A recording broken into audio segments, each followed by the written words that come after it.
سلام دوستان، امیدوارم حال دلتون عالی باشه. میخوایم قسمت 60 رو شروع کنیم. قسمت ادیشنال متریال B 2.1.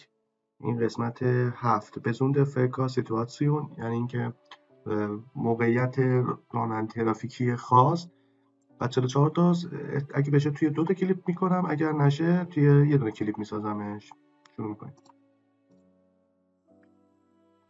و این سوال با یه ویدیو شروع میشه. سوال معمولا زیاد این یه حیوان وحشیه. من در من توضیح بدم. What is the correct course of the action in this situation? I have to be ready to brake, reduce my speed further. سرعتمو بیشتر کاهش بدم و آماده ترمز باشم. ولی امرجنسی بریک نمیکنم، ترمز اضطراری نمیکنم. تا این ویدیو اینو بگم که بیشتر این ویدیو فیلم داره، وگرنه سوالاش آسونه و تعدادش خیلی زیاد نیست. خب اینجا پشت یه تراکتور، پشت یه موتوریم که تراکتور هم میخواد بیاد توی لاین ما. What should you anticipate in this situation? شما باید چی رو پیش بینی کنید توی این موقعیت؟ That the tractor will process on the road. که اون تراکتور میاد وارد خیابون میشه. Motorcyclist will slow down. موتور هم که یهو سرعتشو کم میکنه. When leaving a build-up area, both you and the vehicle approximately 15 meters ahead of you increase speed from 50 km to 100 km. How should you change the safety distance between you and the vehicle ahead? میگه وقتی شما یک منطقه بیلداپ ایریا، یک منطقه مسکونی رو ترک میکنید، یعنی پس خارج از شهری، شما و ماشینی که تقریبا 15 متر جلوتر از شما سرعتتون رو از 50 کیلومتر به 100 کیلومتر افزایش میدید. شما باید چطوری سیفتی دیستنس، نقطه کلمه کلیدیش اینه، سیفتی دیستنس یعنی فاصله امنیتون که بین دو تا ماشین هست رو افزایش بدید. increase at least 50 متر. من جواب سوالا که خیلی شفافه دیگه زیاد توضیح نمیدم، کاملا مشخصه. خب این تراکتور داره از اینجا میاد، ما می‌خوایم سمت راست بریم. ببینید یه موتورم اومده تو لاین من یکی باید حواسم به سمت چپ باشه، یکی به این موتور باشه. What must you pay attention to when turning right? باید به چی توجه کنید وقتی می‌خواید سمت راست بپیچید؟ The vehicle coming from the left، ماشینی که از سمت چپ میاد، to the motorbike، به این موتورسیکلت. اون تراکتور که داره اون ور میره اصلا توجه نمی‌خواد. خب این ویدیو دیگه ببینیم. دوباره همون ویدیو کاملا تکراریه، سوال کاملا تکراریه. شاید این منظرهای بغلش عوض شده باشه.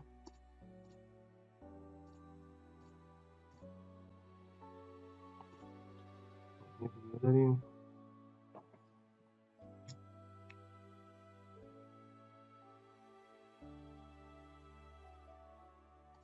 ماشین سفیده داره میاد خیابون دیگه. Why should you lower your speed now? چرا باید سرعتتون الان کاهش بدید؟ Because I am badly visible to other road users. به خاطر اینکه من توسط بقیه استفاده کنندگان از جاده بد دیده میشم.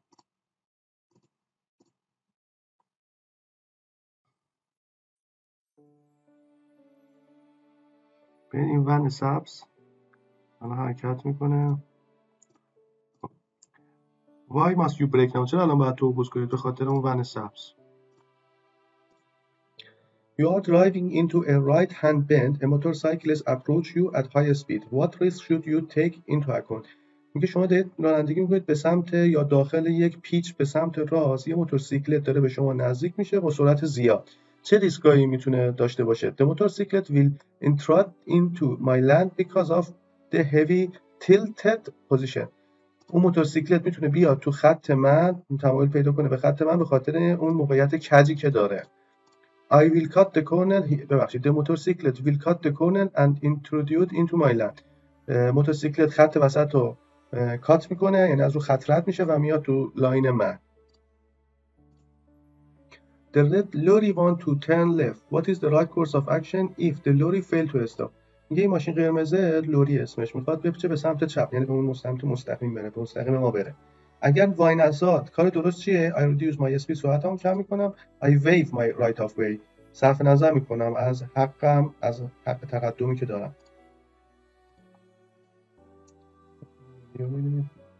چند وقته انقدر با کامپیوتر کار کردم تست بزنم تا اون دستم درد گرفته.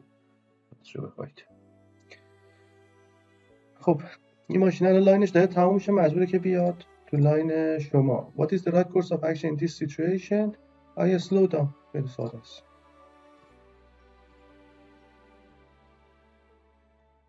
این سوال هم تکراریه، فقط ماشیناش عوض شدن. این میره سمت راست، ماشین هم حرکت میکنه میاد که وسط جاده. چرا باید الان من ترمز کنم؟ به خاطر رد ویکل. What should you know about using the rear view mirror؟ میگه شما چی باید بدونید در مورد دید عقب آینه ها. Rear view mirror must be adjusted to the particular driver. دید عقب آینه ها باید adjust بشه، تنظیم بشه نسبت به هر راننده ای. I am unable to see vehicle and pedestrians in the blind spot. من امکان نداره که ببینم ماشین ها و عابر پیاده ها را توی نقطه کور. blind spot یعنی نقطه کور. هم درسته، این هم اشتباهه، به خاطر اینکه اینطوری میره has no blind یعنی نقطه کور ندارد، در حالی که دارد.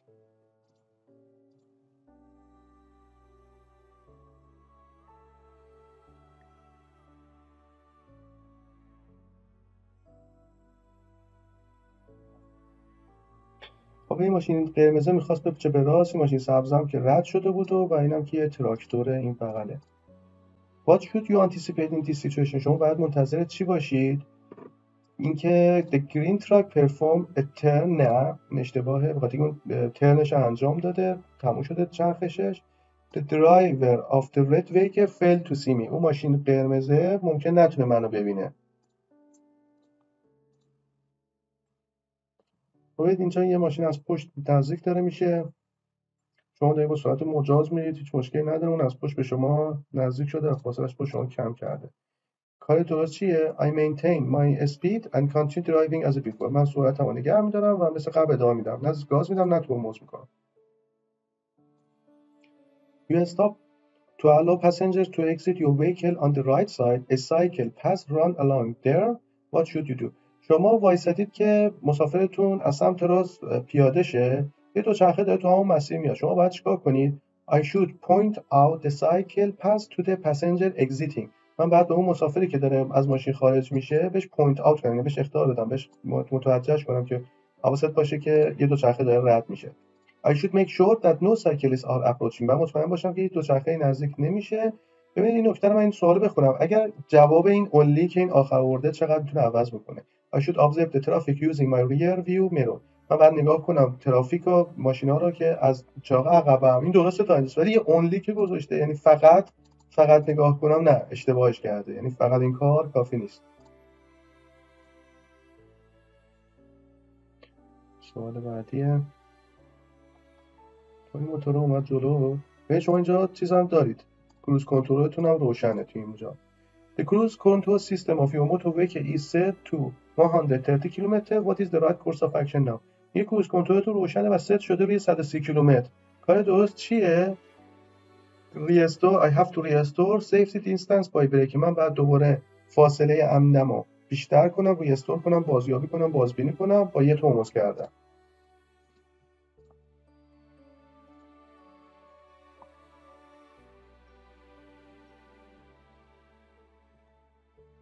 من یه ماشین حالا خراب شده یا به هر علت وایساده جلو ماشین، یه ماشینم از پشت داشت میومد.